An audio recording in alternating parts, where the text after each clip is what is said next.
The fated bond ceremony was approaching, and the entire pack was stirring with anticipation. For weeks, the Mountain Crest elders had been preparing the sacred ritual that would formally bind me to Fenris beneath the full moon, a ceremony that hadn't been performed in 7 years. I'd watch the priestesses gather silver water from the sacred spring at midnight, watch them inscribe binding runes into the stone platform that would be built in the great clearing, watch them fast and meditate to prepare themselves to bear witness to something truly sacred.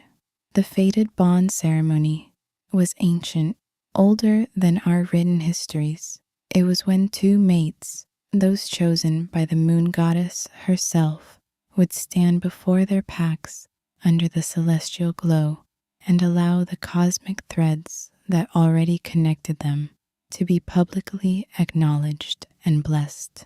The ceremony would seal what was already sacred, would make eternal what was already written in our very blood. Every wolf in the Mountain Crest territory was expected to attend. The gathering would include representatives from all 6 great packs, would span an entire night beneath the full moon, would be accompanied by feasting and dancing and songs that dated back centuries. The preparation of the grounds alone took 2 weeks. Workers carved the ceremonial space from the forest floor, arranging stones in ancient patterns that aligned with the constellations.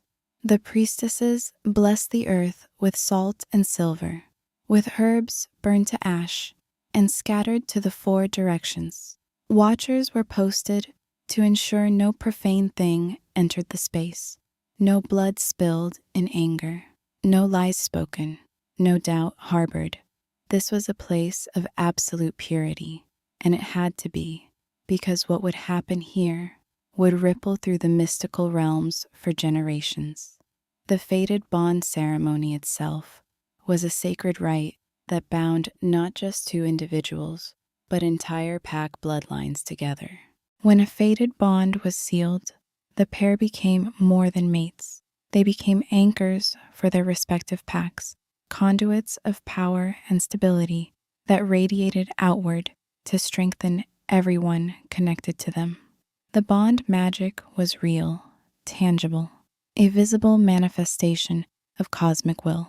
A properly formed fated bond created a protective field around both mates that blessed the territory itself, made the land more fertile, the hunts more successful, the pups born stronger and healthier.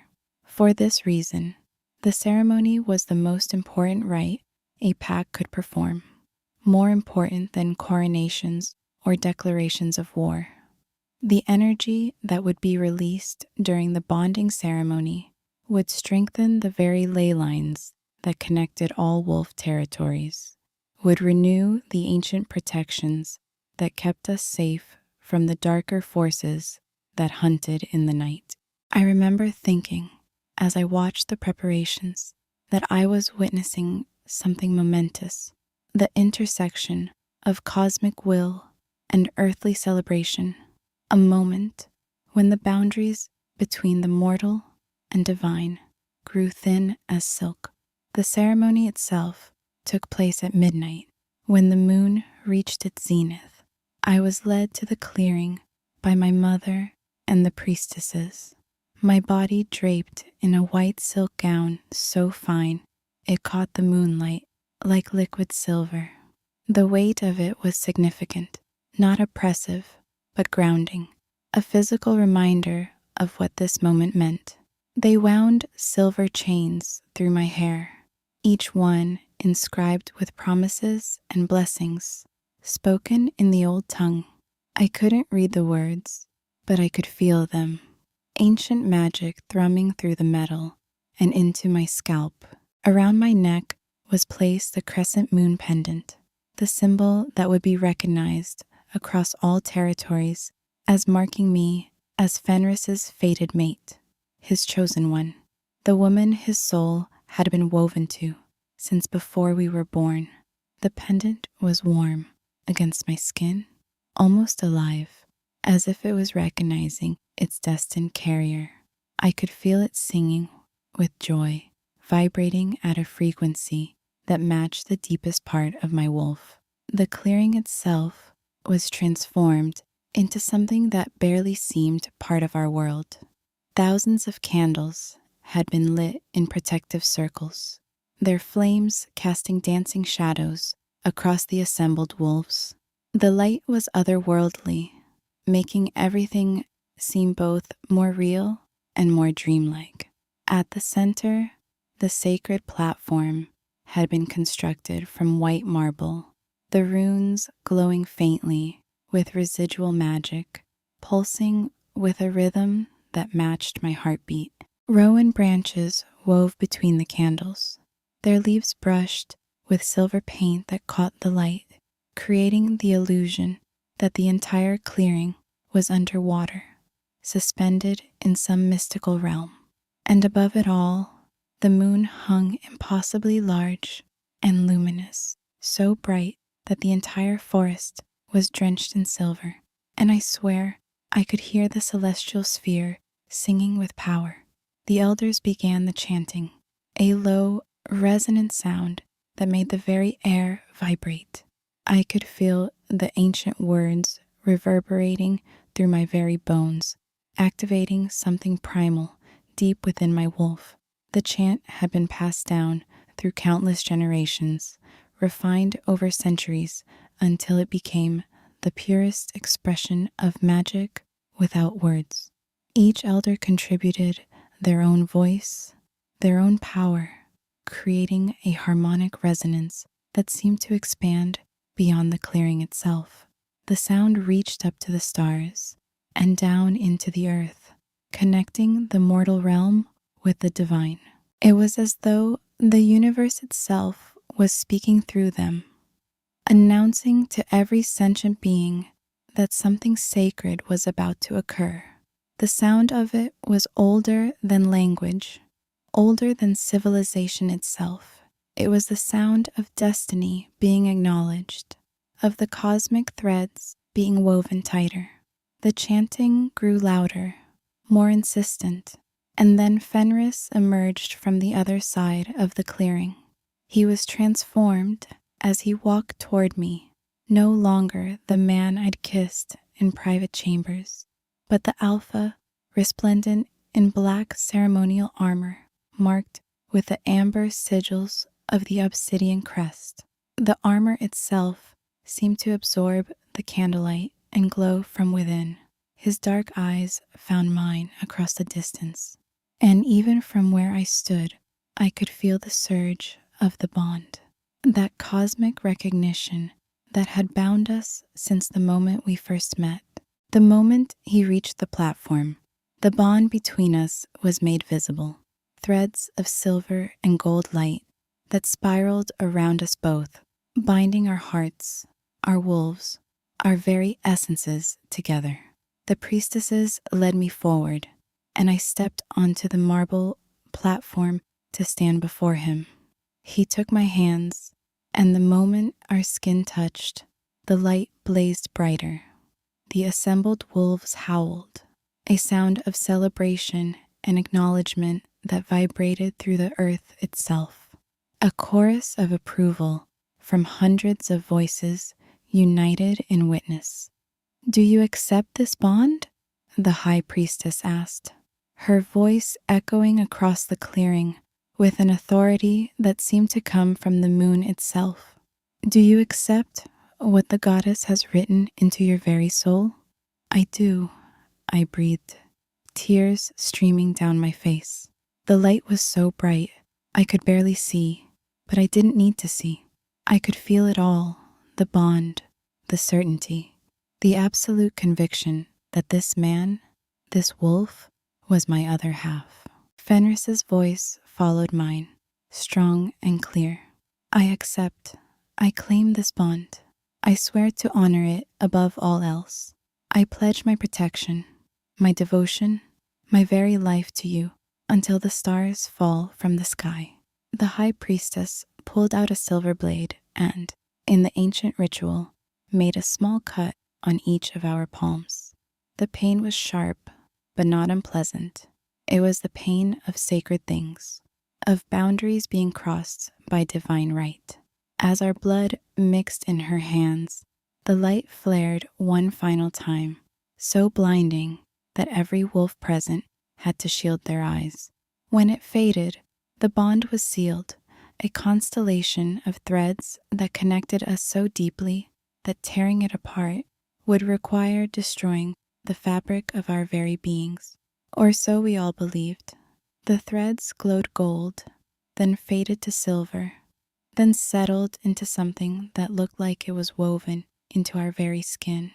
Invisible, but unmistakably present. Every wolf in the clearing felt it, the bond settling into place, creating a harmonic resonance that reverberated through their own bond senses, confirming what the universe had always known. The celebration lasted until dawn. Musicians played instruments crafted from bone and silver. Dancers moved in patterns that celebrated union and mating. The elders offered blessings. The younger wolves offered gifts. And Fenris never let go of my hand.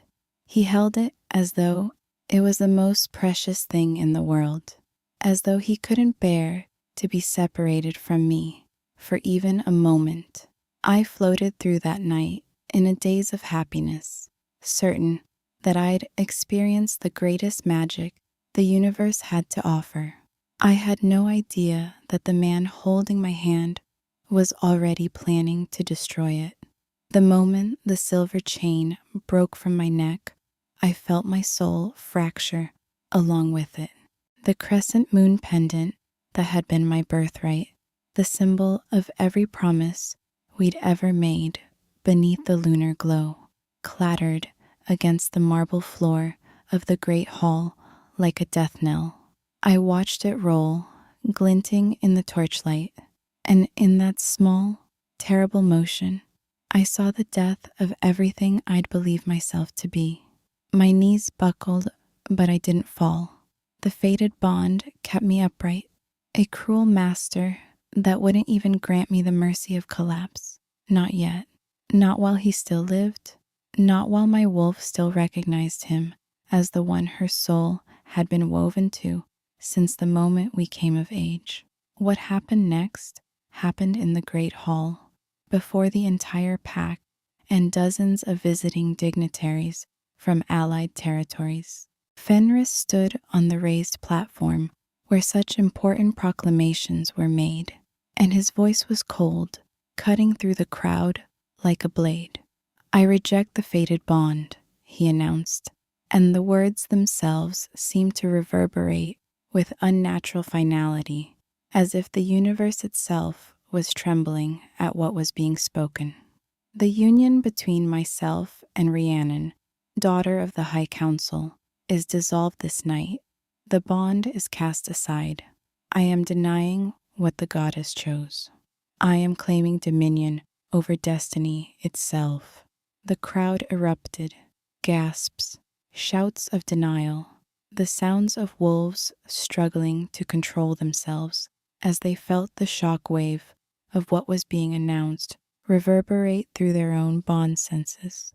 The shock was so sudden that several wolves collapsed, their own bond senses reacting to this fundamental violation of sacred law. My father rose to his feet, his face a mask of confusion and fury, his wolf beginning to show in the dilation of his pupils, the way his hands began to shift. My mother made a sound like a wounded animal, a sob that turned into a howl before she caught herself, and I simply stared as the man I'd been bonded to continued, his voice unwavering, his heart apparently untouched by what he was doing. "Such bonds can be rejected by an alpha strong enough to deny the cosmic choice," he said, his voice steady and pitiless. "I am that strong. I have always been that strong, and I choose to reject this one. Rhiannon is no longer my mate. She is no longer recognized by the Obsidian Crest Pack. She will be exiled from our territories, cast out as a rejected mate, and any pack or wolf offering her shelter will be considered an enemy of my rule. Let it be known across all the territories that she is untethered, unmarked, and unwanted. Why? My voice came out as a whisper, but in the shocked silence of the hall, it carried like a scream. Fenris, why would you do this? What have I done? Why would you shatter something the goddess herself wove together? He finally looked at me, truly looked at me, and his eyes were empty of everything we'd shared. The tenderness that had been there during the ceremony, the passion that had characterized our private moments, the genuine affection I'd felt certain of. It was all gone, erased, as if it had never existed. His gaze was clinical, assessing, the way you might look at a piece of property you'd decided to dispose of. Because power, he said simply, is worth more than love. The Valorian dynasty has offered me a bloodline union that will give me access to their trade routes and military might. Their armies would be allied with mine. Their wealth would flow into our coffers. Their political influence would elevate the Obsidian Crest to a position of dominance among the 6 great packs. My political future is worth the inconvenience of a rejected bond. The words hit like physical blows. Inconvenience. That's what our bond meant to him. That's what I meant to him.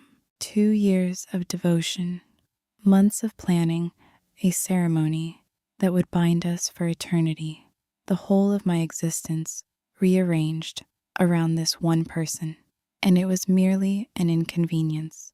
The realization that I'd given everything to someone who had never truly wanted me, who had been planning this all along, hit with a force that made my vision blur.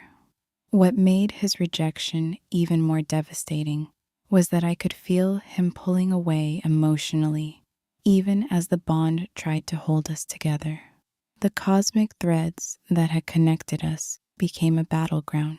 Part of him, his wolf perhaps, still recognized me as his fated mate and resisted his human mind's rejection. But his will was strong, and his determination to deny the bond's truth slowly began to overpower even the goddess's design. This was what the priestess later would explain to me. An alpha strong enough, stubborn enough, and willing to pay the price could indeed deny a fated bond. The cost was always severe. The universe demanded balance, but in his arrogance, Fenris believed he was strong enough to pay that price and still come out ahead. The bond didn't snap. It shredded. I felt every single thread of it tear apart, not all at once, but sequentially, as if each strand was being cut individually. The pain was beyond comprehension. It was like having my very essence ripped from my body, like dying, but remaining conscious for every agonizing second of it. It was worse than any physical wound because it was happening in that mystical space where my wolf lived, where my soul resided. I sank to the floor, my legs completely unable to support my weight any longer, and my wolf, my beautiful, proud, silver-furred wolf, howled with such anguish that crystal glasses shattered on tables across the hall. The sound of it was raw and broken, the death cry of something that had been murdered in an instant, something innocent and sacred being deliberately destroyed by the one person who had sworn to protect it. I understood in that moment why rejected mates sometimes chose to end themselves. The pain wasn't physical, though my body ached as if I'd been shattered from within. It was deeper than that. It was the annihilation of self, the demolition of everything you believed yourself to be. I was only a mate because he made me one. Without him, without the bond that defined my entire existence. Who was I? What remained of the woman who had stood on that marble platform just days before, so certain of her place in the world, so convinced of her destiny? That woman was dead now, and in her place was something broken and hollow. The next weeks were a blur of suffering I don't care to describe in detail. The pack pitied me, but couldn't afford to help me. Fenris forbade anyone from offering me shelter, making it clear that aiding me was rebellion. My parents were stricken, ashamed of their daughter's rejection, as if I'd somehow failed to be worthy enough to keep an alpha's eye. The shame rippled through the entire family. My father could no longer look at council members without seeing judgment in their eyes. My mother wasted away, her own wolf growing listless without the bond energy that I would have provided to the family line. The High Council, my father's most esteemed position, became something whispered about in uncomfortable conversations. Relatives who had celebrated our bonding stopped visiting. Distant cousins who sought to advance their own standing began distancing themselves from our family name. The rejection didn't just destroy me, it damaged everyone connected to me. That knowledge was almost as painful as the severing of the bond itself. I became invisible. Worse than invisible, I became a cautionary tale, a failure, a woman whose fated bond had not been strong enough to hold. Mothers would point me out to their daughters as a warning of what happened when you didn't please your mate, when you weren't enough. The shame of it was almost as painful as the physical agony of the severed bond. But worse than the pack's rejection was what was happening inside my own body. The bond between us hadn't truly been severed. Fenris, in his arrogance, had believed that his alpha strength could deny the cosmic threads that connected us. He was wrong. What he'd actually done was leave the bond twisted and dying inside him and inside me. It was like carrying poison in my veins, slowly spreading through my system, contaminating everything it touched. My wolf grew weaker by the day, her silver fur dulling to gray. My connection to the earth and sky, the resources that kept a she-wolf healthy and strong, began to deteriorate. The bond wasn't broken. It was gangrenous, rotting from within, slowly killing anything it touched. The ceremonial union between Fenris and the Valorian princess, Lady Margot, was announced with great ceremony. The halls that had been prepared for my mating celebration were repurposed for hers. They took down the banners with my name embroidered in silver thread. They removed the gifts that had been given to us as a couple and redistributed them or locked them away. It was as if my existence was being actively erased from history, as if I'd never been the chosen bride at all. I wasn't there to see it. I couldn't be. The bond that remained, because Fenris was wrong, it didn't disappear, only twisted into something agonizing, would have torn me apart with the sight of him choosing another. My father, in a moment of rare defiance, gave me enough provisions for a week's journey and sent me away with guards who left me at the territory border without waiting for my thanks. I walked for days. I don't remember exactly how many. The rejected bond was slowly poisoning me, my wolf growing weaker by the hour, my body consuming itself from the inside out. I stopped eating after the first week. Food turned to ash in my mouth. I stopped sleeping after the second. Every time I closed my eyes, I felt the phantom ghost of the bond, the echo of what we'd had, and the agony of its destruction. My feet bled, leaving a trail behind me like some sort of dark fairy tale. My gown, once white silk, catching moonlight, became stained with dirt and blood and worse things. My hair, beautiful and dark, became matted and wild, more wolf than woman. I was a walking ghost, a woman already dead, but too stubborn to lie down. The bond was killing me by degrees. I could feel it in every step, every breath. My heart would race and then go sluggish. My breathing would become shallow and panicked. Sometimes I would clutch at my chest, certain that this was the moment it would finally stop.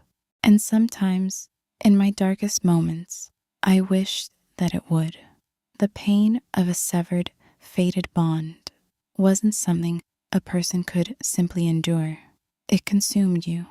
It hollowed you out from the inside until there was nothing left but an empty shell moving through the world by pure habit.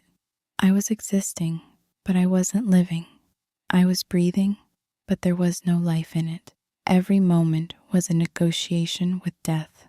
Every hour a test of how much suffering the human body could withstand before the mind simply surrendered. There were nights I would crawl under whatever shelter I could find. The hollow of a fallen tree, a cave mouth, the lee side of a boulder, and wish with everything in me that I simply wouldn't wake up. I would drift off into troubled sleep, my wolf's anguished howls echoing in my dreams, and wake each morning disappointed that my heart still beat, that my lungs still drew breath. Survival became less a choice and more a curse. It hollowed you out from the inside until there was nothing left but an empty shell moving through the world by pure habit.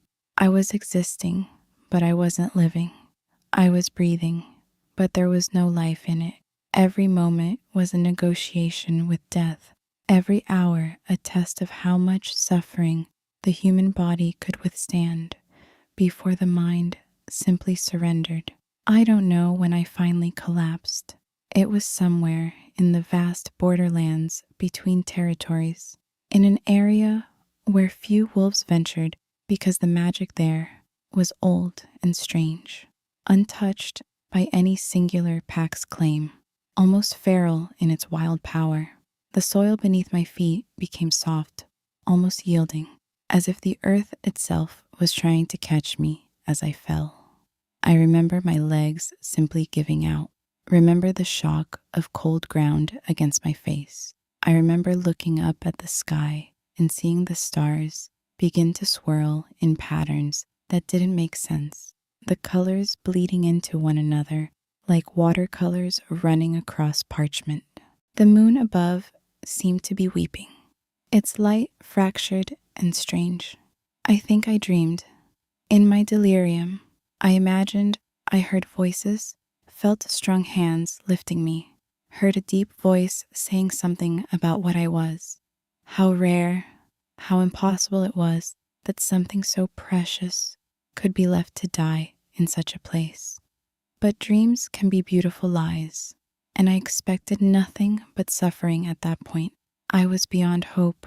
I was merely waiting for the bond's poisoned thread to finish consuming my heart entirely. I woke to warmth and the feeling of safety I thought I'd never experience again. For a long moment, I didn't understand what was happening. My body felt healed in a way that didn't match the destruction I remembered. No, not healed, reforged. Someone had taken my broken pieces and put me back together with care, treating each fragment as precious. My silver blue eyes flew open, and I found myself staring up at a ceiling of timber and stone, sunlight streaming through windows in great golden bars. Real sunlight, not the gray half-light of delirium. A shadow crossed my vision. A man, tall with dark hair and steel-gray eyes that seemed to hold centuries of wisdom, and a scar across his left eyebrow that spoke of a life lived in actual battle. not the political machinations I'd known. He wore armor, marked with the silver wolf emblems of a pack I recognized.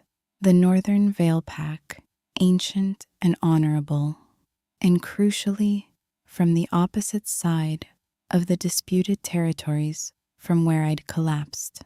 "Welcome back," he said, his voice rough but gentle, as if he was speaking to something fragile that might break. "I'm Ronan, Alpha of the Northern Vale. You've been unconscious for 4 days. You were dying when my patrols found you, starving and burning with what we recognized as the sickness of a severed, fated bond. You were barely breathing when we brought you here. The healers weren't certain you would survive. The healers had worked tirelessly over those 4 days. I learned later that they had used every healing technique known to the Northern Vale, combining ancient wolf medicine with newer magical practices. They'd stabilized my heart when it threatened to stop entirely. They'd reinforced my connection to my physical body when my soul seemed intent on departing. They'd sung healing songs passed down from the goddess herself, songs that only true healers could access. The priestess had spent hours meditating over my form, her own life force mingling with mine, creating a bridge between death and life that kept me tethered to existence. I tried to speak, but my throat was raw, damaged by days of silence and suffering. He anticipated this, helping me sit up slightly and bring a cup of water to my lips. The first sip brought tears to my eyes. Pure, clean water had never tasted so sweet, so like life itself. I drank slowly, carefully, feeling the water revive something in me that had been dying. What am I doing here?" I managed, my voice barely a whisper. "Why would the Northern Vale help me? Your pack has no obligation to me. I'm just a rejected mate, a broken woman, a cautionary tale." "Because," Ronan said, settling into a chair beside the bed, his movements careful and deliberate. "When our healers examined you fully, we made a discovery that changes things considerably. You're not just a rejected mate, Rhiannon of the Mountain Crest, daughter of the High Council. You're a white wolf, a true white wolf, not simply pale or silver-tinged. Your wolf doesn't just carry the mark of the goddess. She carries a piece of the goddess herself within her very being. Do you understand what that means?" I didn't, but I was about to learn. White wolves appear perhaps once every 3 generations across all the packs combined. They're rarer than true alphas, more precious than bloodlines, marked from birth by the moon goddess herself as something beyond the normal hierarchy of pack life. They carry ancient magic in their very cells. Some say they exist to maintain the balance between the human world and the world of the supernatural, serving as conduits between realms. Others say they're the goddess's avatars, her way of directly intervening in the affairs of wolves when the stakes are highest. What I knew was that the revelation of what I was seemed to matter far less to me than the fact that, for the first time since Fenris rejected me, the constant screaming agony of the broken bond had lessened. It was still there. I could feel it like a poisoned thread running through my chest, slowly killing me. But in Ronan's presence, in the Northern Vale territory, blessed by cleaner magic and stronger boundaries, it hurt less. The pain was duller, more manageable, as if his very presence was an antidote to the poison coursing through my veins. Over the following weeks, as I slowly regained my strength, Ronan made a choice that no other alpha would have made. Instead of using my status as a white wolf for his own political advantage, which would have been the expected play in our world, which would have been the logical choice for any power-hungry leader. He sheltered me with no demands, no conditions, no expectations. He brought me to the healing chambers regularly, where the pack's priestess worked with ancient remedies and older magic to stabilize what remained of my bond to Fenris. That bond was unique in its cruelty, neither fully severed nor still intact. It was like living in limbo, always aware of Fenris's presence in the world, always feeling a phantom echo of what we'd had, always dying piece by piece as his rejection remained incomplete. The priestess explained to me that a true rejection would have killed me quickly. Fenris's half-rejection had trapped me in a state of slow death, worse in some ways because hope kept trying to revive me. She worked with special herbs gathered only under the full moon, brewed them into tinctures that burned my throat as I drank, but seemed to stabilize the worst of the poisoning. She taught me breathing techniques that helped quiet the screaming agony of the bond when it flared. Most importantly, she explained the theory of bond magic to me in ways that helped me understand what was happening. A chosen bond, one formed between two wolves who deliberately selected each other, was a different kind of magic entirely. It was created by willpower and affection rather than cosmic decree. It was weaker in some ways, not binding with the same fundamental force as a fated bond, but in other ways, it was stronger. A chosen bond couldn't be rejected because both parties had already accepted it fully. The priestess spent weeks teaching me about the ancient theory of bonds. She explained how fated bonds were cosmic connections woven by the goddess herself before souls were even born, the universe matching two souls that were designed to complement each other perfectly. These bonds couldn't be denied without severe consequences because they were written into the very fabric of destiny.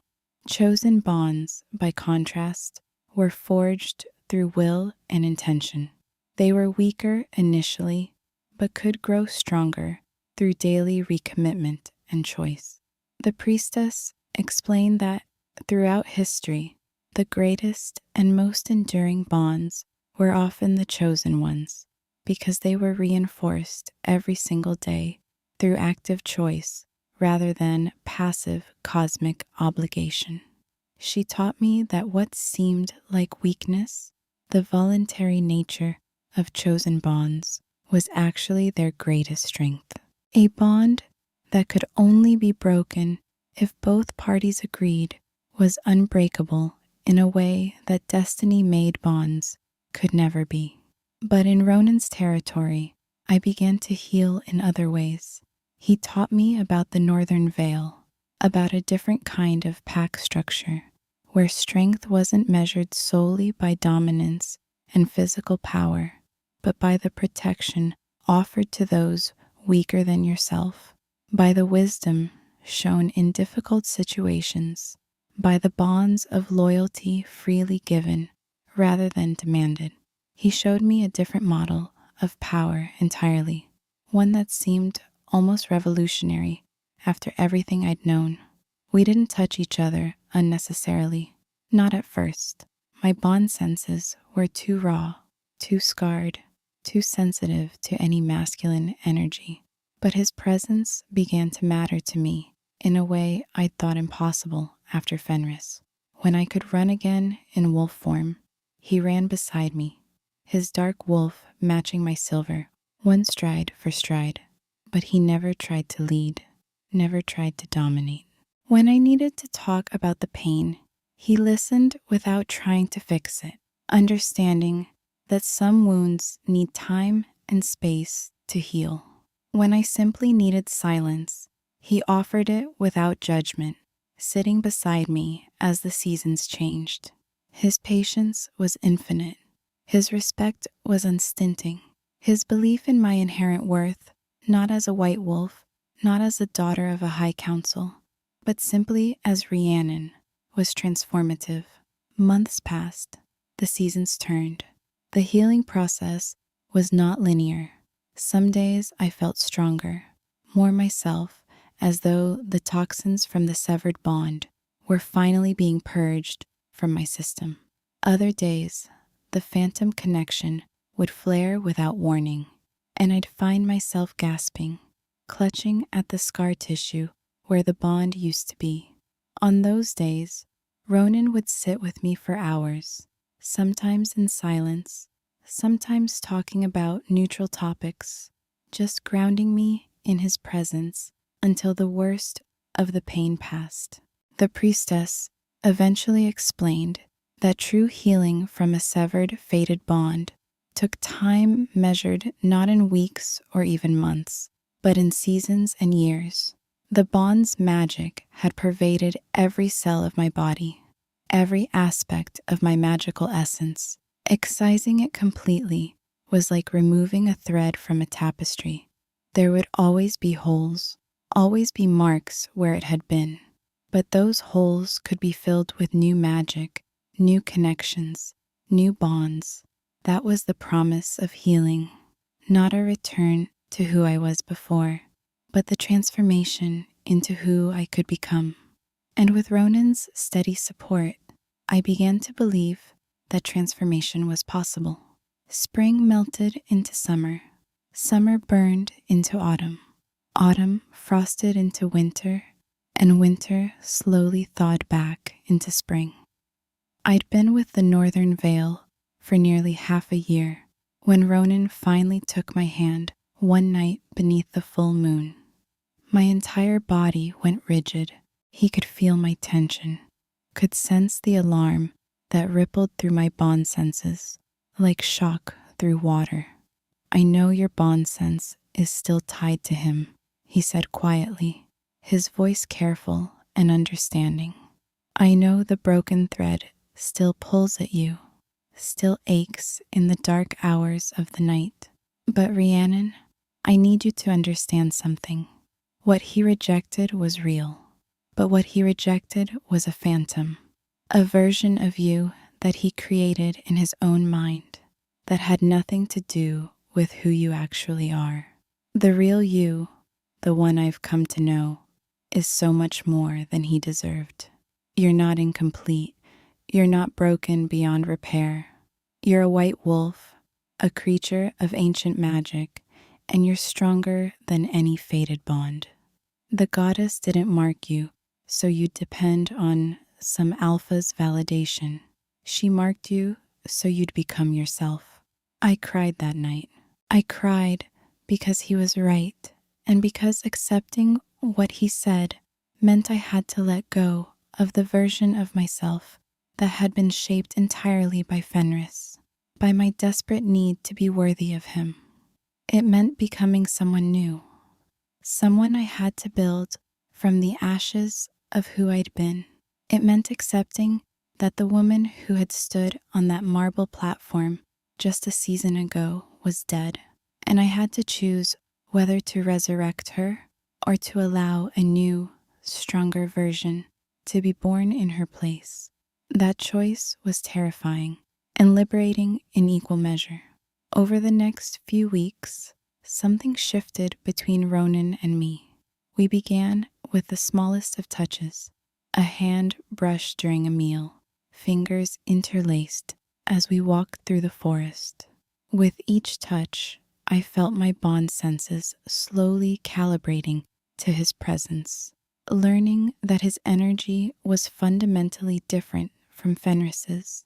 Where Fenris's presence had been commanding and possessive, overwhelming my senses with dominance, Ronan's presence was warm and inviting, like standing in sunlight after months of darkness. His touch never demanded, it always asked.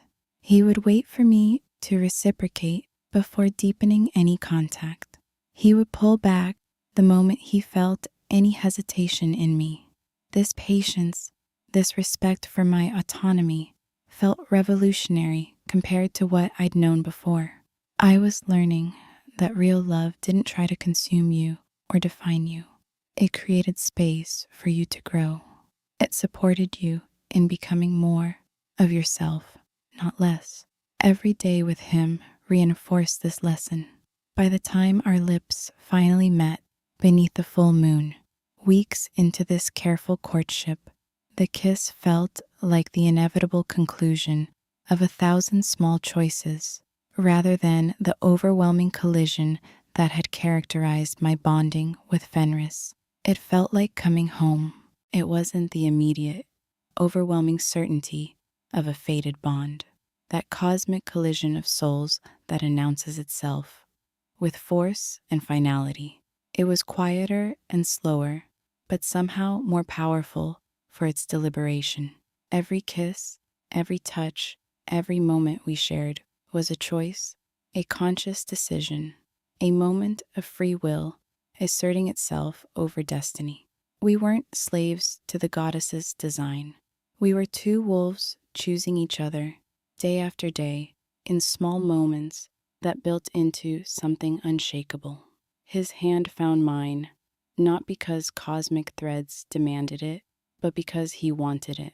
My heart opened to him, not because fate decreed it, but because I had decided, through my own free will, that he deserved it. I began to understand that this kind of love built on choice rather than compulsion, might be stronger than any fated bond could ever be. When he finally marked me, when his teeth found the curve where my neck met my shoulder, and he claimed me not through any cosmic design, but through his own deliberate choice, in a moment of absolute tenderness, I felt something extraordinary happen. A new bond formed, and the sensation was entirely different from the fated bond that Fenris had given me. This one was warm, where the fated bond had been possessive. It was strong, where the fated bond had been rigid. And most importantly, it was ours, created by choice rather than imposed by fate. I felt its threads weave themselves into my magic, into my wolf's very essence, but gently, like silk, rather than iron chains. When Ronan finally marked me, it wasn't a sudden claiming action. It was a culmination of months of careful building, of choosing each other day after day. That night, beneath the full moon, as we stood in the sacred clearing of the Northern Vale territory, I could feel the whole pack's attention on us. The priestess was there, witnessing. The elders were there, offering their energy to support the new bond. The younger wolves watched, learning from this example of a chosen bond being formed deliberately, thoughtfully.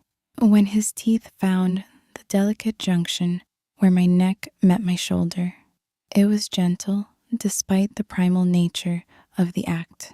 There was no dominance in it, no claiming of possession. Instead, it felt like a promise being spoken in the language of wolves, a vow that he would protect not just my body, but my heart, my wolf, my very essence. The marking itself created a physical scar, a symbol that would mark me as his chosen mate for the rest of my life. But more importantly, it created a magical lock, sealing the chosen bond into place at the deepest level of our beings.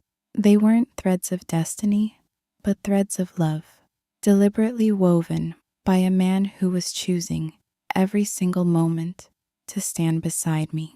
The bond glowed gold, spreading through my body like warmth from a hearth, healing damage I hadn't even realized I was carrying.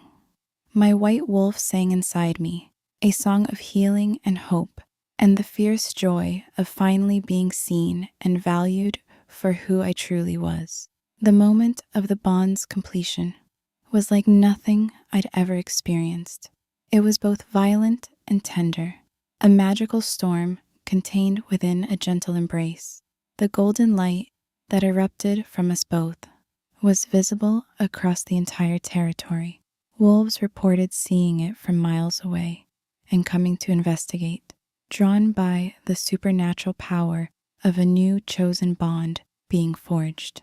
In that moment, I could feel Ronan's essence mingling completely with mine, not overwhelming it, but dancing with it, complementing it, strengthening it, and at the same exact moment, the phantom thread connecting me to Fenris, that poisoned, gangrenous thing that had been slowly killing me, was burned away entirely by the bright heat of this new, healthier bond. It didn't just snap. It dissolved like mist in sunlight, leaving behind only a faint scar tissue of memory. The relief was so overwhelming that I sobbed, great gasping sobs of gratitude and release. Ronan held me as I cried, his arms creating a circle of safety around me. His presence the anchor that kept me grounded as I was being reborn. But it was a good pain, the pain of a wound finally closing, a festering thread finally being cut away.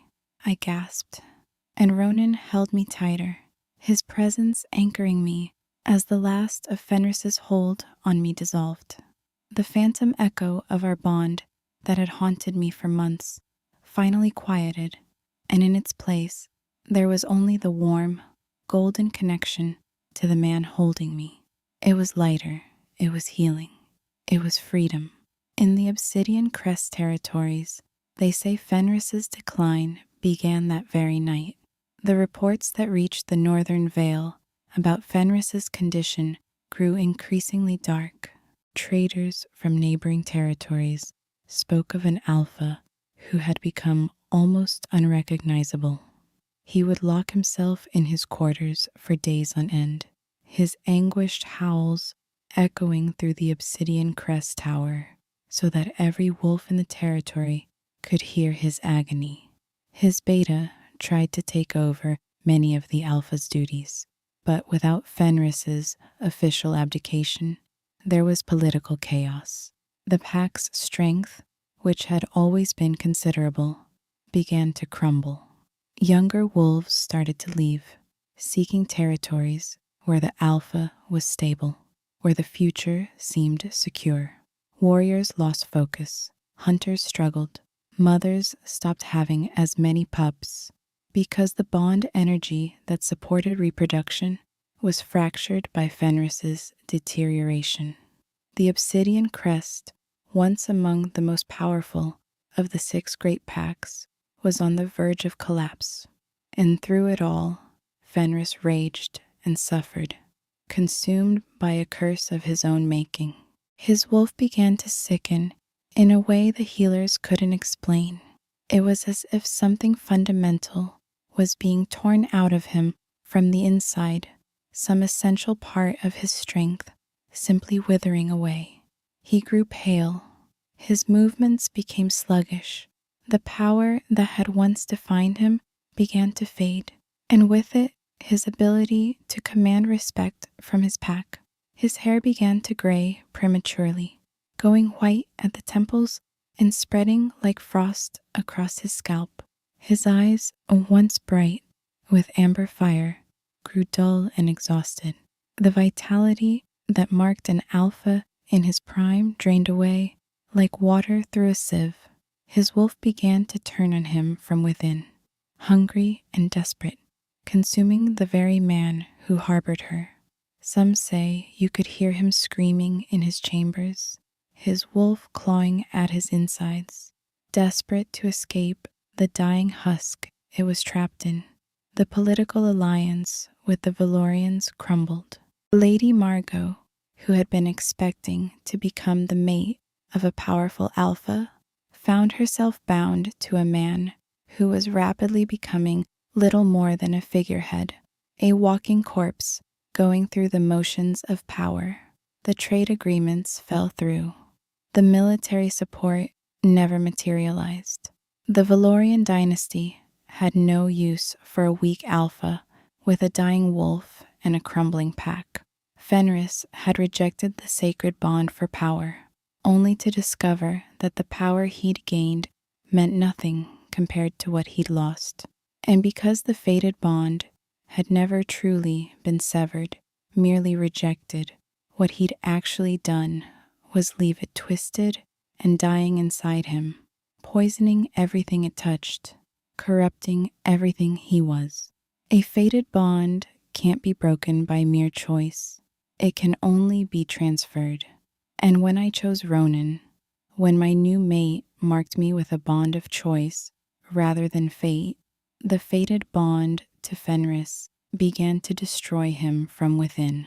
He'd created a wound that only the formation of a new bond could heal. And by rejecting me so utterly, so completely, he'd ensured that I would find that new bond with someone else. He'd written his own destruction into his own rejection, and now he was reaping what he'd sown. There was a poetic justice to it that I felt no guilt over. My father came to the Northern Vale territories 3 months after Ronan marked me. He looked older, worn down by the shame of my rejection and the subsequent deterioration of his former allies. But his eyes were different when he saw me, proud instead of ashamed. "The goddess was right to mark you with silver," he said, and pulled me into an embrace. "She knew what you were meant to become. We all failed you by trying to confine you to someone else's vision." My father's visit marked a turning point in how the wider pack world perceived me. When word spread that the High Council himself had come to the Northern Vale to acknowledge his daughter's new status, it sent ripples through all the territories. My acceptance into the Northern Vale wasn't just personal transformation, it was political revolution. A rejected mate who had been cast out by all territories had become a white wolf, mated to an alpha of another pack. The implications were staggering. It meant that I hadn't been truly broken by Fenris's rejection. It meant that I had become something greater. It meant that the natural order of things, where an alpha's rejection defined a woman's worth, could be questioned and challenged. My father understood the power of this narrative. He understood that by formally accepting the Northern Vale's claim on me, he was making a statement to all the packs. Rejection by a fated mate doesn't diminish a woman's worth. It reveals his. My existence had become a challenge to the old order, a living proof that destiny could be rewritten through choice and will. I'm here to tell you that the Mountain Crest Pack has petitioned the council to accept the Northern Vale's claim on you. You're no longer of our bloodline. By your own choice and ours, you've become something greater. I asked about Fenris, though I almost didn't want to know. My father's expression grew heavy. He's dying, though the healers can't explain why. It's as if his wolf is devouring itself from within. The other alphas believe it's a curse, a consequence of breaking a sacred bond.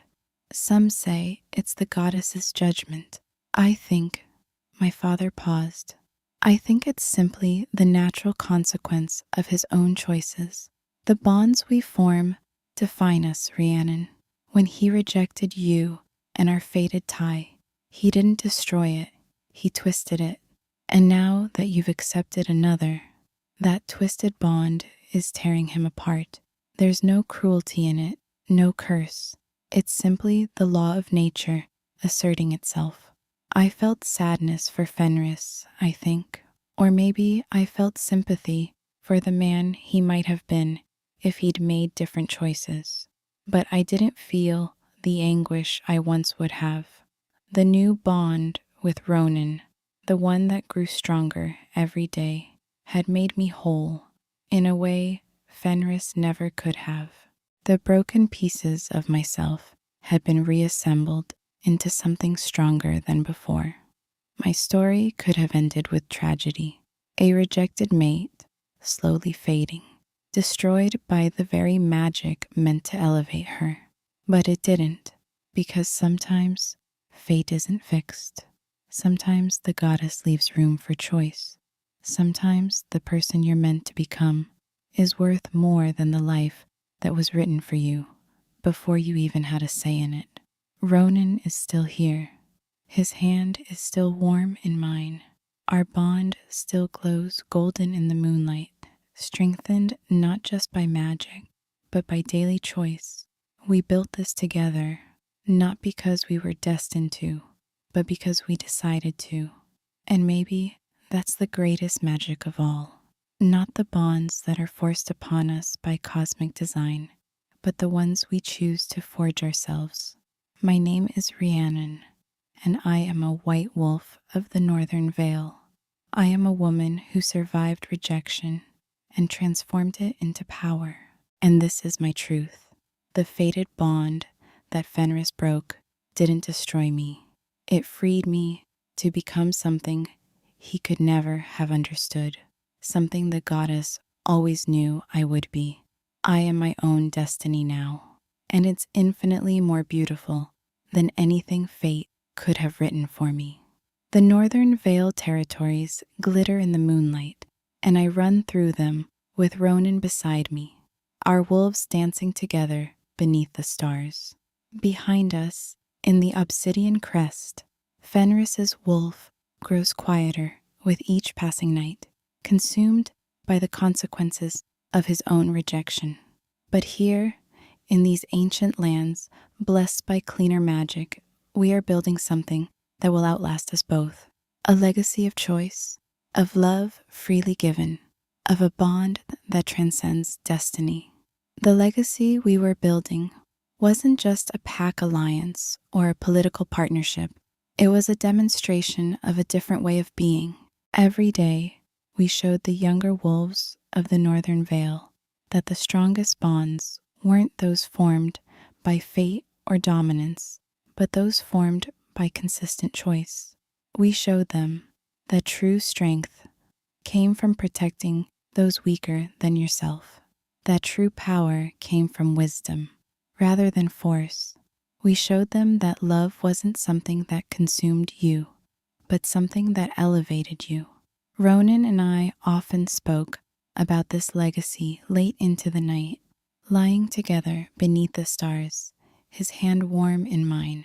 We dreamed of a future where more alpha pairs would choose each other, rather than simply accepting the fated bonds assigned to them by the universe.